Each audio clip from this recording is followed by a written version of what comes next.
ನಮಸ್ತೆ, ನನ್ನ ಹೆಸರು ಕೃಷ್ಣ. ನಾನು 6ನೇ ತರಗತಿ ಎ ವಿಭಾಗದಲ್ಲಿ ಓದುತ್ತಿದ್ದೇನೆ. ನಮ್ಮ ಶಾಲೆ ಹೆಸರು PMC ಶಾಲೆ. ನಾವೀಗ ಸಹಜ ಬೇಸಾಯ ಪದ್ಧತಿ ಬಗ್ಗೆ ತಿಳ್ಕೊಳ್ಳೋಣ. ನಾವೆಲ್ಲ ಕಾಡು ನೋಡಿದ್ವಲ್ವಾ? ಕಾಡಲ್ಲಿ ದೊಡ್ಡ ದೊಡ್ಡ ಮರಗಳು ಬೆಳೆಯುತ್ತವೆ, ಹಣ್ಣುಗಳು ಸಿಗ್ತವೆ. ಅಲ್ಲೆಲ್ಲರೂ ಯೂರಿಯಾ ಗೊಬ್ಬರ ಹಾಕಕ್ಕಾಗ್ತ ಇಲ್ಲ ವಿಷಾದ ಔಷಧಿಗಳು ನೋಡೋಕ್ಕಾಗ್ತ ಆಗಲ್ಲ. ಆದರೂ ಕೂಡ ಕಾಡು ಎಷ್ಟು ಹಸಿರಾಗಿ ಹೇಗಿರುತ್ತೆ? ಯಾಕಂದರೆ ಪ್ರಕೃತಿನೇ ಅದಕ್ಕೆ ಬೇಕಾದ ಗೊಬ್ಬರಗಳನ್ನು ಎಲೆಗಳ ರೂಪದಲ್ಲಿ ನೀಡುತ್ತೆ, ಪ್ರಾಣಿಗಳ ತ್ಯಾಜ್ಯದ ರೂಪದಲ್ಲಿ ನೀಡುತ್ತೆ. ಇದೇ ಕಾಡಲ್ಲೆಲ್ಲ ದೊಡ್ಡ ದೊಡ್ಡ ಮರಗಳೆಲ್ಲ ಬೆಳಿತಾವಲ್ವಾ? ಇದೇ ಕಾಡಿನ ಮಂತ್ರನ ನಮ್ಮ ಹೊಲಕ್ಕೆ ತರೋದೇ ಸಹಜ ಬೇಸಾಯ ಪದ್ಧತಿ. ನಾವು ಈ ಪದ್ಧತಿಯಲ್ಲಿ ಯಾವುದೇ ಕೃತಕ ರಾಸಾಯನಿಕ ಗೊಬ್ಬರಗಳಿಲ್ಲದೆ, ಕೀಟನಾಶಕಗಳಿಲ್ಲದೆ ಪ್ರಕೃತಿಯ ಸಹಜ ಪ್ರಕ್ರಿಯೆಗಳನ್ನು ಬಳಸಿ ನಾವು ಕೃಷಿ ಮಾಡ್ತೀವಿ. ಬನ್ನಿ ಈ ಸಹಜ ಬೇಸಾಯಕ್ಕೆ ಪದ್ಧತಿಯಲ್ಲಿ ಬಳಸುವಂಥ ಪದ್ಧತಿಗಳನ್ನು ನಾವು ತಿಳ್ಕೊಳ್ಳೋಣ. ಇದರಲ್ಲಿ ನಾವು ಮುಖ್ಯವಾಗಿ ಬೀಜಾಮೃತ, ಜೀವಾಮೃತ, ಉಳುಮೆ ಮಾಡದಿರುವುದು, ಹಸಿ ಮತ್ತು ಒಣ ಮುಚ್ಚುಗೆ, ದೇಸಿ ಬೀಜಗಳ ಬಳಕೆ, ಬಹುಬೆಳೆ ಪದ್ಧತಿ. ಮೊದಲನೇದಾಗಿ ಬೀಜಾಮೃತ. ಬೀಜದ ರಕ್ಷಣೆ, ಸಗಣಿ, ಗಂಜಲ ಮತ್ತು ಸುಣ್ಣದ ಮಿಶ್ರಣ. ನಾವು ಬಿತ್ತನೆ ಮಾಡ್ತೀವಲ್ಲ, ನಾವು ಬಿತ್ತನೆ ಮಾಡೋ ಮುನ್ನ ಬೀಜಗಳಿಗೆ ಇದನ್ನು ಹಚ್ಚೋದ್ರಿಂದ, ಸಗಣಿ, ಗಂಜಲ ಮತ್ತು ಸುಣ್ಣದ ಮಿಶ್ರಣ ಮಾಡಿ ಹಚ್ಚೋದ್ರಿಂದ ಬೀಜಗಳಿಗೆ ಯಾವುದೇ ರೋಗಗಳು ಬರಲ್ಲ ಮತ್ತು ಶಿಲೀಂಧ್ರಗಳಿಂದ ರಕ್ಷಿಸ್ಬೋದು. ನಾವು ಈ ಬೀಜಗಳಿಗೆ ಮಾಡಿರೋಂಥ ಒಂಥರ ಲಸಿಕೆ ಇದ್ದಂತೆ. ಎರಡನೇದಾಗಿ ಜೀವಾಮೃತ. ಮಣ್ಣಿನ ಟಾನಿಕ್. ಸಗಣಿ, ಗಂಜಲ, ಬೆಲ್ಲ ಮತ್ತು ದ್ವಿದಳ ಧಾನ್ಯದ ಹಿಟ್ಟು. ನಾವೆಲ್ಲ ಅಂಗಡಿಗೆ ಹೋಗಿ DIP ಅಂತೆ, ಯೂರಿಯಾ ಅಂತೆ, ಎಂತೆಂಥದ್ದು ಗೊಬ್ಬರ ತತ್ತೀವಲ್ವಾ? ಅದಕ್ಕೆ ಯಾವ್ಯಾವ ಕೆಮಿಕಲ್ ಹಾಕ್ತಾರೆ, ಯಾವ್ಯಾವ ವಿಷ ಹಾಕ್ತಾರೆ ಅಂತ ನಮಗೆ ಗೊತ್ತಿರಲ್ಲ. ಆದರೂ ಕೂಡ ನಮ್ಮ ಗಿಡ ಚೆನ್ನಾಗಿ ಬೆಳೆಯುತ್ತೆ ಅಂತ ತತ್ತೀರ. ಅದಕ್ಕೆ ಈ ಜೀವಾಮೃತನ ಹಾಕಿ ನೋಡಿ. ಮಣ್ಣಿನಲ್ಲಿರುವ ಕೋಟ್ಯಾಂತರ ಸೂಕ್ಷ್ಮ ಜೀವಿಗಳು ಮತ್ತು ಎರೆಹುಳುಗಳು ಸೃಷ್ಟಿಯಾಗಿಸುತ್ತೆ. ನಾವು ತರ ಗೊಬ್ಬರದಲ್ಲಿ ಎಲ್ಲ ನಾಶ ಆಗುತ್ತೆ. ಮತ್ತು ಇದು ಗಿಡ ಮರಗಳಿಗೆ ಪೌಷ್ಟಿಕ ಆಹಾರ ನೀಡುವ ಅಮೃತ ಅಂತಾನೆ ಹೇಳಬಹುದು. ಅಂಗಡಿಯಿಂದ ತರೋ ಗೊಬ್ಬರ ಬೇಡ, ನಮ್ಮ ಮನೆಯಲ್ಲಿದೆ ಗೊಬ್ಬರ. Thank you. ನನ್ನ ಹೆಸರು ತನಿಷ್ಕೆ. ನಾನು 6ನೇ ತರಗತಿಯ ವಿಭಾಗದಲ್ಲಿ ಓದುತ್ತಿದ್ದೇನೆ. ನನ್ನ ಶಾಲೆಯ ಹೆಸರು PMC KPS ನಡುವಿನಕೆರೆ. ಇಲ್ಲಿ ಕೇಳಿ, ಹೈಬ್ರಿಡ್ ಬೀಜ ಅಂದರೆ ಅಂಗಡಿಯಿಂದ ತಂದ ಆಟಿಕೆ ತರಹ ಒಂದ್ಸಲ ಹಾಳಾದರೆ ಮುಗೀತು, ಇನ್ನೊಂದ್ಸಲ ಆಟ ಆಡೋಕ್ಕಾಗಲ್ಲ. ಆದರೆ ನಮ್ಮ ದೇಶಿ ಬೀಜಗಳು ಹಂಗಲ್ಲ. ಅಂದರೆ ನಮ್ಮ ಮನೇಲಿ ಬೆಕ್ಕಿನ ಮರಿ ಇದ್ದಂಗೆ ಆ ಬೆಕ್ಕು ತನ್ನಷ್ಟಕ್ಕೆ ತಾನೇ ಬೆಳಿತವೆ, ಮರಿ ಆಗ್ತವೆ ಮತ್ತು ನಮ್ಮ ಮನೆ ವಾತಾವರಣಕ್ಕೆ ಹೊಂದ್ಕೊಳ್ತವೆ. ನಮ್ಮ ತಾತ ಅಜ್ಜಿ ತಿಂದಿರೋದು ಅನ್ನ ದೇಶಿ ಬೀಜಗಳಿಂದಲೇ ಬಂದಿರೋದು. ಈ ದೇಶಿ ಬೀಜಗಳಿಗೆ ನಮ್ಮ ಮಣ್ಣಿನ ಗುಣಕ್ಕೆ ತಕ್ಕಂತೆ ನೂರಾರು ವರ್ಷಗಳಿಂದ ನಮ್ಮ ಪೂರ್ವಜರು ಉಳಿಸ್ಕೊಂಡು ಬಂದಿರೋದು ಈ ಬೀಜಗಳನ್ನು. ಇವಾಗ ಈ ದೇಶಿ ಬೀಜಗಳು ಯಾಕೆ ಬೇಕಂತ ತಿಳ್ಕೊಳ್ಳೋಣ. ಈ ದೇಶಿ ಬೀಜಗಳಿಗೆ ರೋಗ ನಿರೋಧಕ ಶಕ್ತಿ ಜಾಸ್ತಿ ಇರುತ್ತೆ. ಹೈಬ್ರಿಡ್ ಬೀಜಗಳಿಗೆ ಪದೇ ಪದೇ ಔಷಧಿ ಹೊಡೆಯುವ ಅವಶ್ಯಕತೆ ಇರುತ್ತೆ. ಆದರೆ ನಮ್ಮ ದೇಶಿ ಬೀಜಗಳು ಹಂಗಲ್ಲ, ಪದೇ ಪದೇ ಔಷಧಿ ಹೊಡೆಯುವ ಅವಶ್ಯಕತೆ ಇರಲ್ಲ. ಇವುಗಳನ್ನು ನಾವು ಮರುಬಳಕೆ ಮಾಡ್ಕೊಳ್ಬೋದು. ಇದರಿಂದ ನಾವು ಪ್ರತಿ ವರ್ಷ ಹೈಬ್ರಿಡ್ ಬೀಜಗಳನ್ನು ಕೊಂಡ್ಕೊಳ್ಳುವ ಅವಶ್ಯಕತೆ ಇರಲ್ಲ. ಈ ಹೈಬ್ರಿಡ್ ತಳಿಗಿಂತ ದೇಶಿ ತಳಿಗಳಲ್ಲಿ ವಿಟಮಿನ್ ಮತ್ತು ಖನಿಜಾಂಶ ಜಾಸ್ತಿ ಇರುತ್ತೆ. ಅಷ್ಟೇ ಅಲ್ಲದೆ ದೇಶಿ ಬೀಜಗಳಿಗೆ ಬರವನ್ನು ತಡೆಯಲು ಶಕ್ತಿ ಇರುತ್ತೆ, ಕೀಟವನ್ನು ತಡೆಯಲು ಶಕ್ತಿ ಇರುತ್ತೆ ಮತ್ತು ರೋಗವನ್ನು ತಡೆಯಲು ಶಕ್ತಿ ಇರುತ್ತೆ. ಉತ್ತಮ ಪರಿಸ್ಥಿತಿಯಲ್ಲೂ ಒತ್ತಡದಲ್ಲಿ ಶಕ್ತಿಯನ್ನು ಹೊಂದಿರುತ್ತೆ. ಧನ್ಯವಾದಗಳು. ನನ್ನ ಹೆಸರು ಶಿವಪ್ರಸಾದ್. ನಾನು 6ನೇ ತರಗತಿ ಎ ವಿಭಾಗದಲ್ಲಿ ಓದುತ್ತಿದ್ದೇನೆ. ನನಗೆ ಒಂದು ವರ್ಷ ಬಹುಬೆಳೆ ಪದ್ಧತಿ. ಇದು ನೋಡಿ, ನಮ್ಮ ಊಟದ ತಟ್ಟಿ ಬರೀ ಅನ್ನವಿದ್ರೂ ಸಾಕ, ತಿನ್ನೋಕೆ ಚೆನ್ನಾಗಿರ್ತಾ ಇಲ್ಲ. ಅದ್ರ ಜೊತೆಗೆ ಸಾಂಬಾರು, ಪಲ್ಯ, ಮೊಸರು, ಉಪ್ಪು, ಉಪ್ಪಿನಕಾಯಿ ಎಲ್ಲ ಇದ್ರೆ ತಾನೇ ಊಟ ತುಂಬ ರುಚಿಯಾಗಿರೋದು. ಅದರಂತೆ ಭೂತಾಯಿಗೂ ಎಲ್ಲ ಬೇರೆ ಬೇರೆ ಬಗೆಯ ಗಿಡಗಳಿದ್ರೆ ತುಂಬ ಇಷ್ಟ. ಇವೆಲ್ಲವೂ ಒಂದು ಗಿಡ ಮಣ್ಣಿಗೆ ಶಕ್ತಿ ಕೊಟ್ಟರೆ ಇನ್ನೊಂದು ಗಿಡ ಮಣ್ಣಿನಿಂದ ಶಕ್ತಿ ಪಡೆಯುತ್ತೆ. ಇವೆಲ್ಲವೂ ಒಂಥರ ಅಣ್ಣ ತಮ್ಮಂದಿರಂತೆ ಒಟ್ಟಿಗೆ ಬೆಳೀತವೆ. ಈಗ ನೋಡಿ, ನಾವು ಬಹುಬೆಳೆ ಪದ್ಧತಿಯನ್ನು ಹೆಂಗೆ ಅನುಸರಿಸ್ಬೋದು, ಯಾವ ಥರ ಅನುಸರಿಸ್ಬೋದು? ಒಂದು ಹೊಲ, ಎತ್ತರದ ಗಿಡಗಳು, ಮಧ್ಯಮ ಗಿಡಗಳು, ಕೆಳಗಿನ ಬೆಳೆಗಳು, ನೆಲಕ್ಕೆ ಹರಡುವ ಗಿಡಗಳು. ಅಂದರೆ ನೆಲಕ್ಕೆ ಎತ್ತರದ ಗಿಡಗಳು ಅಂದರೆ ತೆಂಗು, ಅಡಿಕೆ ಈ ಥರದನ್ನೆಲ್ಲ ಹೊಲ ಸುತ್ತ ಹಾಕೋದು. ಆಮೇಲೆ ಮಧ್ಯಮ ಗಿಡಗಳು ಬಾಳೆ, ಪಪ್ಪಾಯ, ನುಗ್ಗೆ ಗಿಡ ಇಂಥವನ್ನೆಲ್ಲ ಸುತ್ತ ಹಾಕಬೇಕು. ನಾವೇನು ಕೆಳಗಿನ ಬೆಳೆಗಳು ಅಂದರೆ ತರಕಾರಿ, ಶುಂಠಿ ಈ ಥರದವನ್ನೆಲ್ಲ ಹಾಕಬೇಕು. ಆಮೇಲೆ ನೆಲಕ್ಕೆ ಹರಡುವ ಬೆಳೆಗಳು ಅಂದರೆ ಅಲಸಂಡೆ ಕಾಳು, ಕಡಲೆಕಾಳು, ಅವರೆಕಾಯಿ ಇವನ್ನೆಲ್ಲ ಸಾಲಕ್ಕೆ ಹಾಕಬೇಕು. ಆಮೇಲೆ ಜಾಗ ಇರುತ್ತಲ್ಲ ಆ ಸಾಲಕ್ಕೆ ಹಾಕಬೇಕು. ಈಗ ನೋಡಿ, ಬಹುಬೆಳೆ ಪದ್ಧತಿಯನ್ನು ಬೆಳೆದ್ರೆ ತುಂಬ ಬೆಳೆದ್ರೆ ಜಾಸ್ತಿ ಲಾಭನೇ ಹೆಚ್ಚಾಗುತ್ತೆ. ಜಾಗದ ಫಲವತ್ತನ ಕಾಪಾಡ್ಕೊಳ್ಳುತ್ತೆ. ನೋಡಿ, ನಾವು ಬಹುಬೆಳೆ ಪದ್ಧತಿಯನ್ನು ಇಷ್ಟರಲ್ಲೇ ಜಾಸ್ತಿ ಜಮೀನಿಲ್ಲ, ಇಷ್ಟರಲ್ಲೇ ಬೆಳೆಯೋಕ್ಕಾಗಲ್ಲ ಅನ್ಕೊಬಿಡ್ರಿ. ಬಹುಬೆಳೆ ಪದ್ಧತಿ ಸ್ವಲ್ಪನೇ ಜಾಗ ಇರಲಿ, ಅದರಲ್ಲೇ ಬೆಳಿಬೋದು. ಧನ್ಯವಾದಗಳು. ನನ್ನ ಹೆಸರು DB. ನಾನು 6ನೇ ತರಗತಿ ಎ ವಿಭಾಗದಲ್ಲಿ ವ್ಯಾಸಂಗ ಮಾಡುತ್ತಿದ್ದೇನೆ. ನನಗೆ ಬಂದಿರುವ ವಿಷಯ ದೇಸಿ ಬೀಜಗಳು. ನಮ್ಮ ಪೂರ್ವಜರು ಯಾವುದೇ ಆಧುನಿಕ ರಾಸಾಯನಿಕಗಳಿಲ್ಲದೆ ಸಾವಿರಾರು ವರ್ಷಗಳಿಂದ ಬೀಜಗಳನ್ನು ಸುಸ್ಥಿರವಾಗಿ ಮತ್ತು ವೈದ್ಯಕೀಯವಾಗಿ ಸಂರಕ್ಷಿಸುತ್ತಿದ್ದಾರೆ. ಅವರು ಬಳಸುತ್ತಿದ್ದ ಪ್ರಮುಖ ವಿಧಾನಗಳನ್ನು ನಾನು ಇವತ್ತು ನಿಮಗೆ ತಿಳಿಸ್ಕೊಡ್ತೀನಿ. ಮೊದಲನೇದು ಇದು ದಕ್ಷಿಣ ಕರ್ನಾಟಕ ಜಿಲ್ಲೆಗಳಲ್ಲಿ ಅಂದರೆ ಮೈಸೂರು, ಮಂಡ್ಯ, ತುಮಕೂರು ಕಡೆ ಹೆಚ್ಚು ಪ್ರಚಲಿತವಿದ್ದ ಭೂಗತ ಸಂಗ್ರಹಣಾ ವಿಧಾನ. ನೆಲದಲ್ಲಿ ಮೊಟ್ಟೆ ಆಕಾರದ ಗುಂಡಿ ತೋಡಿ ಅದರೊಳಗೆ ಸಗಣಿಯಿಂದ ಸಾರಿಸಿ ಒಣ ಹುಲ್ಲು ಅಥವಾ ಭತ್ತದ ಹೊಟ್ಟು ಹಾಕಿ ಬೀಜಗಳನ್ನು ಗಾಳಿ ಆಡದಂತೆ ಮುಚ್ಚುತ್ತಾರೆ. ಎರಡನೇದಾಗಿ ಕಡಲೆ ಮತ್ತು ಗಾಳಿಗೆ ಇದು ಬಿದಿರಿನಿಂದ ಮಾಡಿದ ದೊಡ್ಡ ಬುಟ್ಟಿಗಳಂತೆ ರಚನೆಗಳು. ಇವುಗಳಿಗೆ ಮಣ್ಣು ಮತ್ತು ಸಗಣಿ ಮಿಶ್ರಣವನ್ನು ಮೆತ್ತಿ ಒಣಗಿಸಿ ನಂತರ ಬೀಜಗಳನ್ನು ತುಂಬಿ ಅದರ ಮೇಲೆ ಹುಲ್ಲು ಅಥವಾ ಸಗಣಿಯಿಂದ ಮುಚ್ಚಿದ್ರು. ಮೂರನೇದಾಗಿ ನೈಸರ್ಗಿಕ ಕೀಟನಾಶಕಗಳ ಬಳಕೆ. ಬೀಜಗಳಿಗೆ ಹುಳ ಹತ್ತದಂತೆ ತಡೆಯಲು ನಮ್ಮ ಪೂರ್ವಜರು ಬೇವಿನೆಲೆ, ಕೆಮ್ಮಣ್ಣು ಮತ್ತು ಬೂದಿ ಮತ್ತು ಲಕ್ಕೆ ಎಲೆಗಳನ್ನು ಬಳಸುತ್ತಿದ್ದರು. ಕಾಳುಗಳಿಗೆ ಕೆಮ್ಮಣ್ಣು ಮತ್ತು ಬೂದಿ ಸವರಿಡುವುದರಿಂದ ತೇವಾಂಶದಿಂದ ಮತ್ತು ಕೀಟಗಳಿಂದ ರಕ್ಷಣೆ ಸಿಗುತ್ತಿತ್ತು. ಮಣ್ಣಿನ ಮಡಕೆ. ಕಡಿಮೆ ಪ್ರಮಾಣದ ಬೀಜಗಳನ್ನು ಮಣ್ಣಿನ ಮಡಕೆಯಲ್ಲಿ ಹಾಕಿ ಅದರ ಬಾಯಿ ಮುಚ್ಚಳಕ್ಕೆ ಸಗಣಿಯಿಂದ ಸಾರಿಸಿ ಕೆಲವೊಮ್ಮೆ ಮಡಕೆಯಲ್ಲಿ ಪದರವಾಗಿ ಮರಳು ಅಥವಾ ಬೂದಿ ಹಾಕಿ ಇಡುತ್ತಿದ್ರು. ಗಾಳಿಯಲ್ಲಿ ನೇತು ಹಾಕುವುದು. ಕುಂಬಳಕಾಯಿ, ಹೀರೆಕಾಯಿ ಮತ್ತು ಮೆಣಸಿನಕಾಯಿಗಳಂತಹ ತರಕಾರಿಗಳನ್ನು ಹಣ್ಣಿನಿಂದ ಬೀಜವನ್ನು ಬೇರ್ಪಡಿಸದೆ ಇಡೀ ಹಣ್ಣನ್ನೇ ಮನೆಯ ಮೇಲ್ಛಾವಣಿಗೆ ನೇತಾಕ್ತಿದ್ರು. ಅಡುಗೆ ಮನೆಯ ನೈಸರ್ಗಿಕ ಹೊಗೆಯು ಕೀಟಗಳಿಂದ ದೂರ ಬಿಡುತ್ತಿತ್ತು. ಬೀಜದ ಚಿಕಿತ್ಸೆ. ಬೀಜ ಬಿತ್ತುವ ಮೊದಲು ಅದರ ಮೊಳಕೆ ಸಾಮರ್ಥ್ಯವನ್ನು ಗೋಮೂತ್ರ ಅಥವಾ ಉಪ್ಪಿನ ನೀರಿನಲ್ಲಿ ನೆನೆಸಿ ನೆರಳಿನಲ್ಲಿ ಒಣಗಿಸಿ ಪರಿಶೀಲಿಸಬೇಕು. ನೆನಪಿರಲಿ, ಬೀಜಗಳನ್ನು ಸಂಗ್ರಹಿಸುವ ಮೊದಲು ಬೀಜಗಳಲ್ಲಿ ತೇವಾಂಶ ಇಲ್ಲದಂತೆ ಚೆನ್ನಾಗಿ ಬಿಸಿಲಿನಲ್ಲಿ ಒಣಗಿಸುವುದು ಅತ್ಯಂತ ಮುಖ್ಯ. ಧನ್ಯವಾದಗಳು. ನನ್ನ ಹೆಸರು ತಿಲಕ್. ನಾನು 6ನೇ ತರಗತಿ ಎ ವಿಭಾಗದಲ್ಲಿ ವ್ಯಾಸಂಗ ಮಾಡುತ್ತಿದ್ದೇನೆ. ನನಗೆ ಬಂದಿರುವ ವಿಷಯ ಉಳುಮೆ ಮಾಡದಿರುವುದು. ಸಾಮಾನ್ಯವಾಗಿ ನಾವು ಕೃಷಿ ಅಂದ ತಕ್ಷಣ ಟ್ಯಾಕ್ಟರ್ ಅಥವಾ ಎತ್ತುಗಳಿಂದ ಉಳುಮೆ ಮಾಡೋದನ್ನು ನೆನೆಸ್ಕೊತೀವಿ. ಈಗಂತೂ ಟ್ಯಾಕ್ಟರ್ಗಳದ್ದೇ ಆವರಣೆಯಾಗಿದೆ. ಆದರೆ ನಮ್ಮ ಸಹಜ ಬೇಸಾಯದಲ್ಲಿ ಉಳುಮೆ ಮಾಡಬಾರ್ದು ಅಂತ ಹೇಳಿದರೆ ಅದು ಯಾಕೆ ಉಳುಮೆ ಮಾಡಬಾರ್ದು ಅಂತ ತಿಳ್ಕೊಂಬರೋಣ. ಮೊದಲನೇದಾಗಿ ಮಣ್ಣಿನ ಜೀವಂತಿಕೆ. ನಾವು ಉಳುಮೆ ಮಾಡುವಾಗ ನಮ್ಮ ಮಣ್ಣಿನೊಳಗಿರುವ ಕೋಟ್ಯಾಂತರ ಸೂಕ್ಷ್ಮ ಜೀವಿಗಳು, ಎರೆಹುಳುಗಳು ಮೇಲಕ್ಕೆ ಬರ್ತವೆ. ಅವು ಬಿಸಿಲಿನ ಕಿರಣದಿಂದ ಅವು ಸತ್ತೋಗ್ತವೆ. ಅವು ಸತ್ತೋಗ್ಬಾರ್ದು, ಅವು ನಮಗೆ ಬೇಕು. ಎರಡನೇದಾಗಿ ಮಣ್ಣಿನ ಸವಕಳಿ. ನಾವು ಉಳುಮೆ ಮಾಡಿದಾಗ ಮಣ್ಣು ಸಡಿಲವಾಗುತ್ತೆ. ಆ ಮಣ್ಣು ಗಾಳಿಗೋ ಮತ್ತು ಮಳೆಗೋ ಕೊಚ್ಕೊಂಡು ಹೋಗುತ್ತೆ. ಮೂರನೇದಾಗಿ ಕಾರ್ಬನ್ ಲಾಸ್. ನಾವು ಉಳುಮೆ ಮಾಡಿದಾಗ ನಮ್ಮ ಮಣ್ಣಿನೊಳಗಿರಬೇಕಾದ ಕಾರ್ಬನ್ ಉಳುಮೆ ಮಾಡಿದಾಗ ಗಾಳಿಯಲ್ಲಿ ಸೇರಿಕೊಂಡು ನಮ್ಮ ಮಣ್ಣಿನ ಫಲವತ್ತತೆಯನ್ನು ಕಡಿಮೆ ಮಾಡುತ್ತೆ.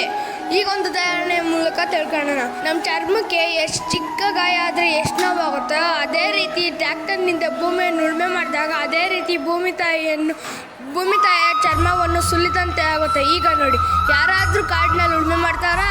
ಇಲ್ಲ ತಾನೇ. ಆದರೂ ಅಲ್ಲಿ ಗಿಡಗಳು, ಮರಗಳು ಎಷ್ಟು ಚೆನ್ನಾಗಿರ್ತವೆ. ಅದೇ ರೀತಿ ನಮ್ಮ ಹೊಲದಲ್ಲೂ ಕೂಡ ಎರೆಹುಳುಗಳಿಗೆ ಅವ್ರು ಕೆಲಸ ಮಾಡೋಕ್ಕೆ ಬಿಟ್ಟರೆ ನಾವು ಉಳುಮೆ ಮಾಡೋ ಅವಶ್ಯಕತೆಯೇ ಇರೋದಿಲ್ಲ.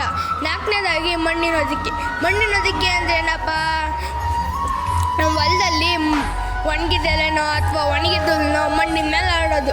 ಅದರಿಂದ ಏನೇನು ಉಪಯೋಗ ಅಂದರೆ ಗಾಳಿಯಿಂದ ಮಣ್ಣು ಸಡಿಲವಾಗ್ದಂಗೆ ನೋಡ್ಕೊಳ್ಳುತ್ತೆ. ಆಮೇಲೆ ಬಿಸಿಲಿನಿಂದ ಮಣ್ಣು ಒಣಗ್ದಂಗೆ ನೋಡ್ಕೊಳ್ಳುತ್ತೆ. ಆಮೇಲೆ ಮಣ್ಣಿನ ತೇವಾಂಶವನ್ನು ಕಾಪಾಡ್ಕೊಳ್ಳುತ್ತೆ.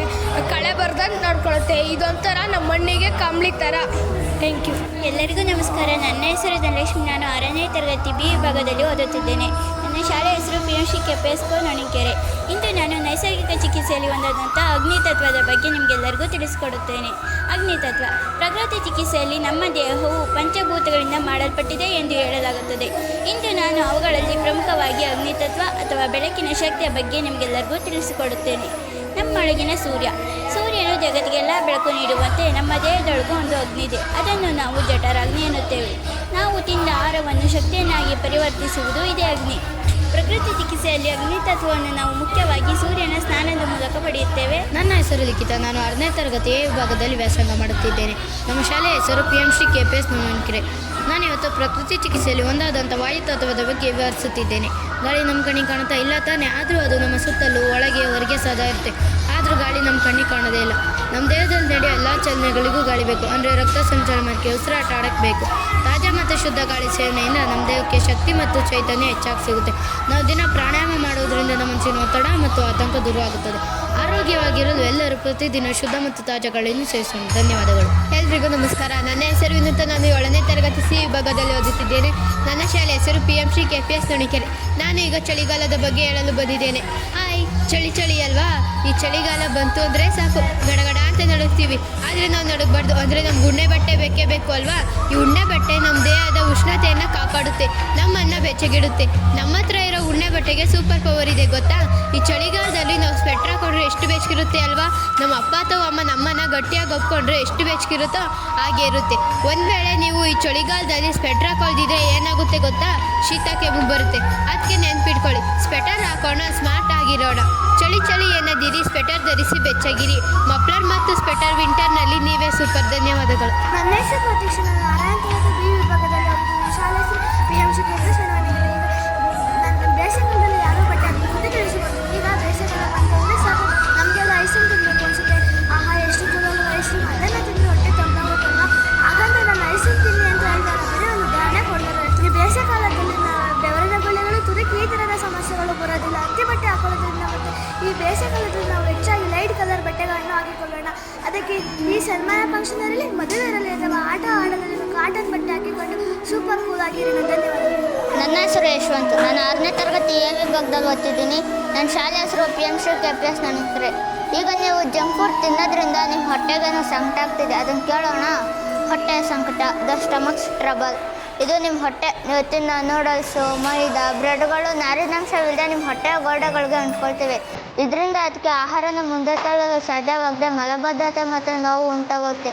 ಇದು ನಿಮ್ಮ ಹೊಟ್ಟೆ, ಡಸ್ಟ್ಬಿನ್ ಅಂತ ತಿಳ್ಕೊಬೇಡಿ. ಸಹಜ ಬೇಸಾಯದ ನಾರಿನಾಂಶವಿರುವ ತರಕಾರಿಗಳನ್ನ ನೀಡಿ. ರುಚಿಗಾಗಿ ತಿಂದು ಹೊಟ್ಟೆ ಕೆಡಿಸ್ಕೊಳ್ಬೇಡಿ. ಸಹಜ ಆಹಾರವನ್ನು ನೆಮ್ಮದಿ ಪಡೆಯಿರಿ. ಇದು ನಿಮ್ಮ ಹೊಟ್ಟೆ, ಡಸ್ಟ್ಬಿನ್ ಅಲ್ಲ.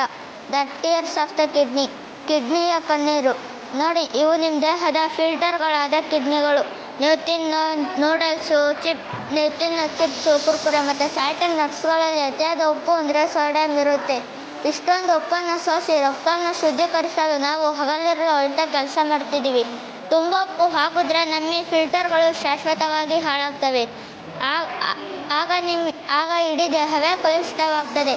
ನಿಮ್ಮ ನಾಲಿಗೆಗೆ ಉಪ್ಪಿನ ರುಚಿ, ನಿಮ್ಮ ಕಿಡ್ನಿಗೆ ಕಣ್ಣೀರಿನ ಹನಿ. ಕಿಡ್ನಿ ಅಳುವ ಮುನ್ನ ಎಚ್ಚೆತ್ಕೊಳ್ಳಿ. ಜಂಕ್ ಫುಡ್ ಬಿಟ್ಟು ನೀರು ಹೆಚ್ಚಾಗಿ ಕುಡಿಯಿರಿ. ಪ್ರತಿ ಕ್ಷಣಿಕ ರೋಗ ದೀರ್ಘಕಾಲಿಕ. ಧನ್ಯವಾದಗಳು. ನಮಸ್ತೆ, ನಾನು ಸಂಜನಾ. ನಾನು 7ನೇ ತರಗತಿ A ವಿಭಾಗದಲ್ಲಿ ಓದುತ್ತಿದ್ದೇನೆ. ನಾವೆಲ್ಲ ಜಂಕ್ ಫುಡ್ ತಿಂತೀವಲ್ವ?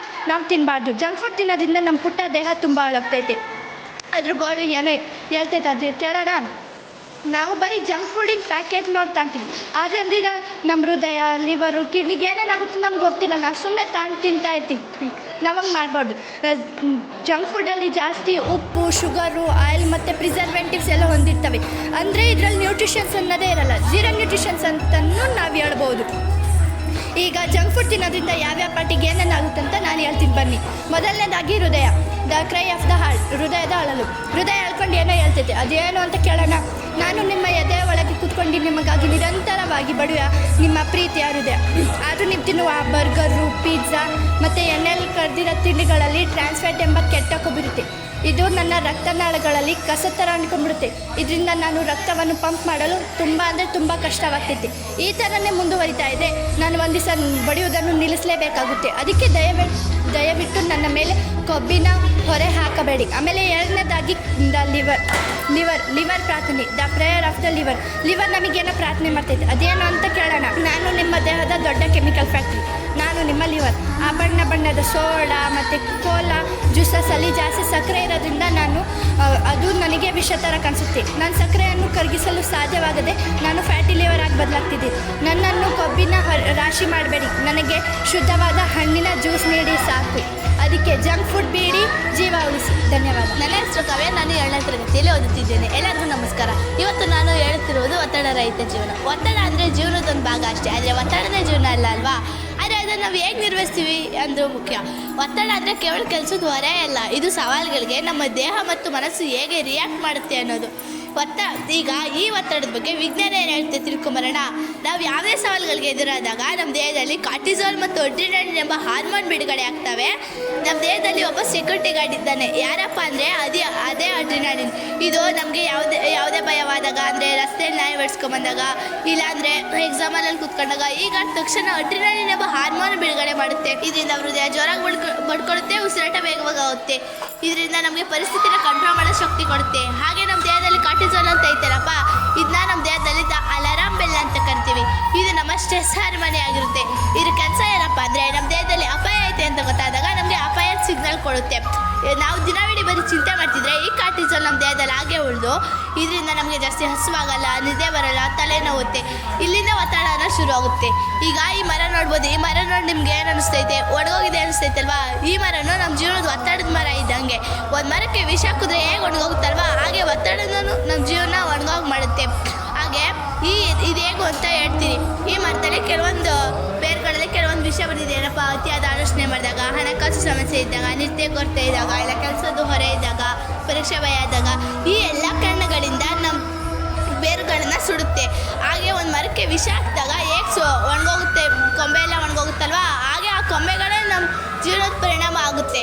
ನಮಗೆ ಜಾಸ್ತಿ ಅವಾಗವಾಗ ನಮ್ಗೆ ಜಾಸ್ತಿ ಸಣ್ಣ ವಿಷಯಕ್ಕೂ ಸಿಟ್ಟು ಬರುತ್ತೆ, ತಲೆ ನೋವುತ್ತೆ, ಸುಸ್ತಾಗುತ್ತೆ, ಹೊಟ್ಟೆಯಾಗಿರ್ಬೇಕು ಅನಿಸುತ್ತೆ. ಈ ಕಾರಣದಿಂದ ನಮ್ಮ ಜೀವನದಲ್ಲಿ ಎಲೆಗಳು ಇಲ್ಲ, ಹೂಗಳೇ ಇಲ್ಲ. ಈ ಮರ ಮತ್ತೆ ಚಿಗುರಿಸೋಕ್ಕೆ ಸಾಧ್ಯ ಇದಾ? ಮತ್ತೆ ಇದು ಹೂವು ಆಗುತ್ತಾ? ಖಂಡಿತ ಸಾಧ್ಯ. ಇದಕ್ಕೆ ನಾವು ಧ್ಯಾನ, ಯೋಗ, ನಗು ಎಂಬ ಇದು ಕೊಟ್ಟರೆ, ಔಷಧಿನ ಕೊಟ್ಟರೆ ಈ ಮರ ಮತ್ತೆ ಚಿಗುರುತ್ತೆ, ಮತ್ತೆ ಬೆಳೆಯುತ್ತೆ.